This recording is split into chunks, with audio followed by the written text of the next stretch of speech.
We're going to meet with the ambassador of Malawi to the United States, getting ready to go on a trip to visit the schools that we've been helping out and putting kids through school, helping feed them, helping also pay for their tuition and their clothing in Malawi, Africa. So very excited. This will be a trip that I've waited for years and just can't wait to be there. How you doing? We met Jack, yes, last we did. September. Yes, Yeah. September at the Columbia. Colombia, that's Columbia, right. yes, we did. So are you traveling alone? No, actually, I'm going with Perry, who's also a big part of my foundation. Right. She actually has been doing a lot of work in Africa and study finance and wants to try to bring securitizations from like debt and bonds and in the mortgage industry to help promote that in Africa. Mm-hmm. This is something we've been waiting on for a long time, and I'm excited to go and can't wait to finally see the country. Malawi is known as the warm heart of Africa. Malawi became a republic in 1966. Malawi borders Zambia to the northwest, Tanzania to the north, and Mozambique to the east. The capital of Malawi is Lilongwe, which is centrally located in the middle of the country. The majority of the politicians reside there. The scenery from the mountains to the landscape is stunning. One of our biggest assets is the lake. Yes. Lake Malawi. It's 365 miles long. Wow. And about 80 miles at its widest. And therefore, we call it a cut in the lake. It's 52 miles at its widest, and then 365 miles long. Wow. So it's like 365 days in a year, and 52 weeks. Calendar lake. Also, it's known as the Lake of Stars, because when the sun is setting, the sun rays are hitting against the water, you'll find all sorts of stars sparkling in the water. The wildlife is amazing too. And of course, we have national game parks, where you can see all sorts of animals, lions, elephants, hippos, rhinos, and giraffes, all sorts of animals. But with all its beauty, natural resources, and treasures, Malawi is one of the poorest countries in the world. 93% of the population lives without electricity. There's a very high AIDS and malaria epidemic that is spread throughout the country of Malawi. As a result, there's over 1 million orphans. To get to Malawi, we took a 12.5-hour flight from New York to Dubai, then 10 hours to Cape Town. Once in Cape Town, we took a short flight to Johannesburg and then another 3.5-hour flight to Lilongwe. We drove 4 hours to Balantra, visiting villages and markets on the way. This gave us a great opportunity to see what Malawi had to offer. Alright. How much for both of them? 120? 120. Right, this one take it, 150. Nah, this is all I need. I need to keep a little bit of money in my pocket, man.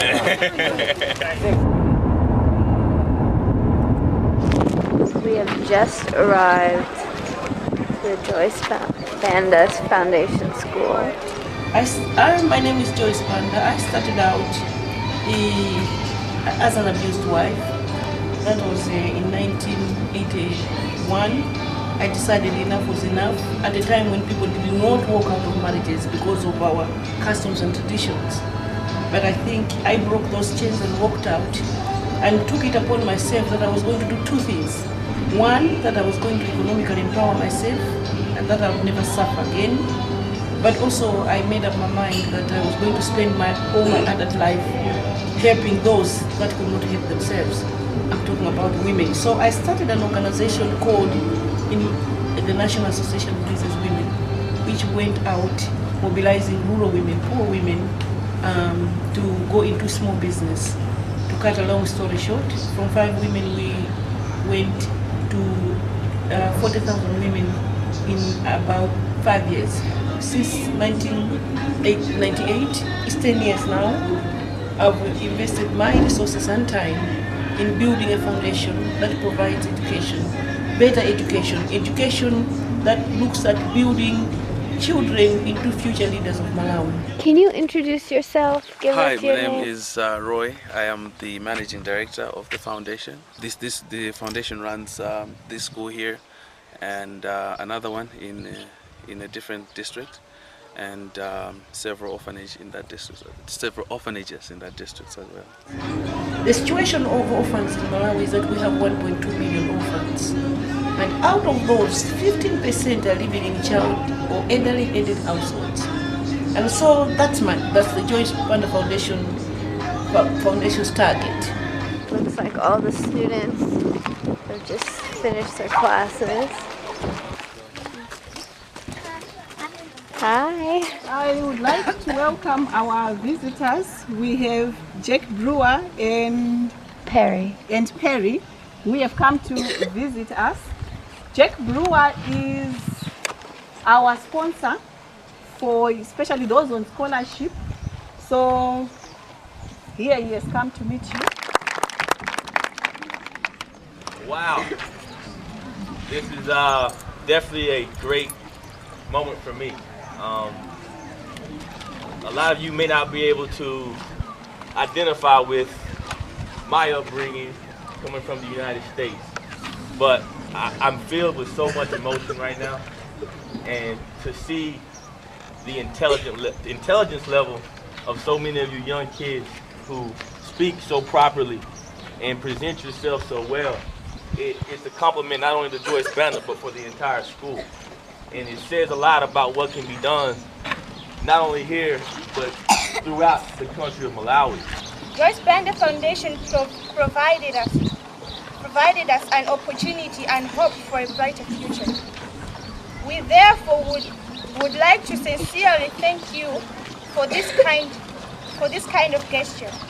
I would also like to thank Mr. Jack Brewer for the scholarship that he has offered to a number of students. We don't take this for granted. I would like to encourage my fellow students to show gratitude by working hard and provide better results. I'm just so grateful to the Jack Brewer Foundation because after meeting in New York a year ago, I made sense. For the first time, somebody was listening. And so since then, they have sponsored, the Jack Brewer Foundation has sponsored 30 girls that are in our school. What we did is we just advertised and we found the brightest children from child-aided households who could not help themselves. Now they're receiving education and they have hope that now the future will not be locked up in this vicious cycle of poverty. It's been brought to my attention as a graduate of the Joyce Banner School and actually is in the med school program now at 15 years old, which is very impressive. Wow. So And is that at the university? Yeah. And it's very difficult to get accepted into that program.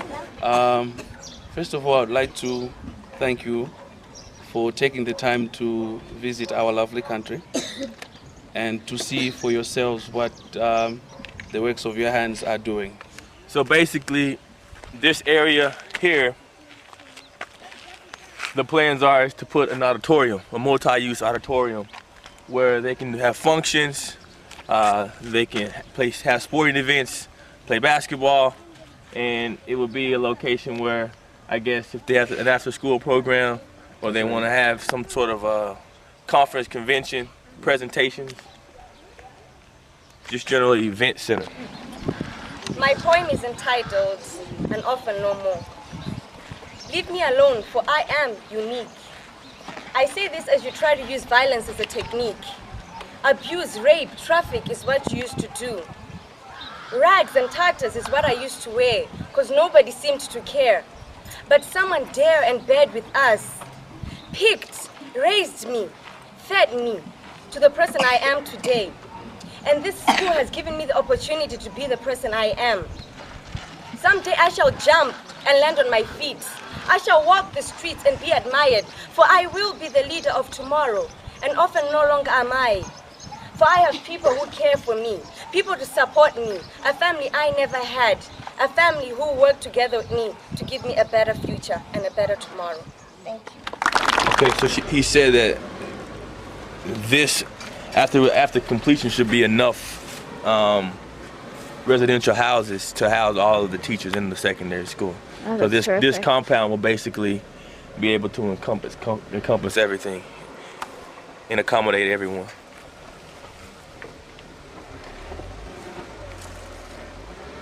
The Joyce Panda Foundation is built on 4 building blocks, namely universal values, global understanding, service to humanity, and excellence.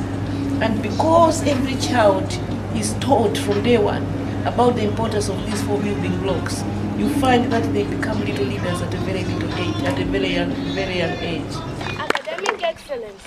The Joyce Banda Foundation trains us to develop a spirit of competition and hard work in order to excel in life. At Joyce Banda Foundation, we are trained to do exceptionally well in all academic subjects. Further to that, there is social, moral, and emotional development. So boys and girls, let's continue working hard in our daily studies. Thank you. As the first player from the National Football League to ever visit Malawi, I met with the Minister of Youth Development and Sports. We talked about students and the way that they should value sports and exercise in their daily activities. On what missionary are you traveling? Well, we have a nonprofit foundation. And we've been doing some work with the Joyce Banda Foundation with her schools. I was very pleased to hear about you talking about sports and after class programs. We do have the same here, and I'm pleased to inform you that present here we have members of our athletic scholarship program who are in the soccer team and the netball team. I am proud to inform you that our soccer team is currently ranked 2nd in the country. Wow. And is currently ranked 1st in the southern region. I was also able to show them a few things. Here we go. Here's the race. Who's saying go? Ready, set, go!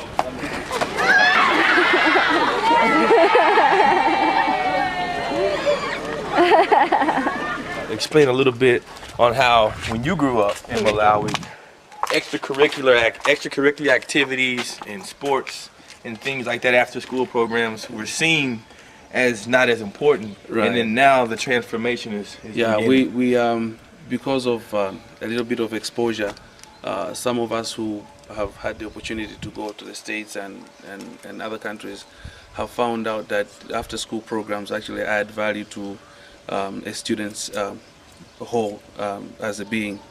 Now here at Joyce Banda Foundation, we're trying to embrace that, to make sure that we have enough after school programs, and that's why we are having different kinds of sports. We're offering basketball, soccer, netball, volleyball, and field hockey as after school programs, and we have drama and debate and speech as after what you call extracurricular activities. Yes. The captain, huh? Yeah. Nice. And this is Cindy is on the netball team. Wow. And Beatrice, these are the ones on the national team. With wow. And the rest are football and netball. Nice. I hope Lorraine's gonna make it to the national team sometime. But she has the height. Yeah. Yeah. She will. Just keep working hard. Well, yeah. Well, I bought some balls. I bought a rugby ball. I didn't even know how to play rugby, but maybe you guys can find use for it. Very encouraging for me to meet you. You're taking a similar approach to that I took. I was a kid and I worked my butt off in sports. I didn't just play football. I played basketball, baseball. I did karate, ran track, and I encourage you to learn from sports. Not only the game. Don't just play the game for the fun and for the game, but take the principles that it teaches you. The teamwork, the hard work. A lot of times you get tired of playing. It's not always fun. Practice is not always fun. But it teaches you the principles that you need when you go on into life and when you get older, when you raise a family, to teach those same things to your children. To work hard when it's tough.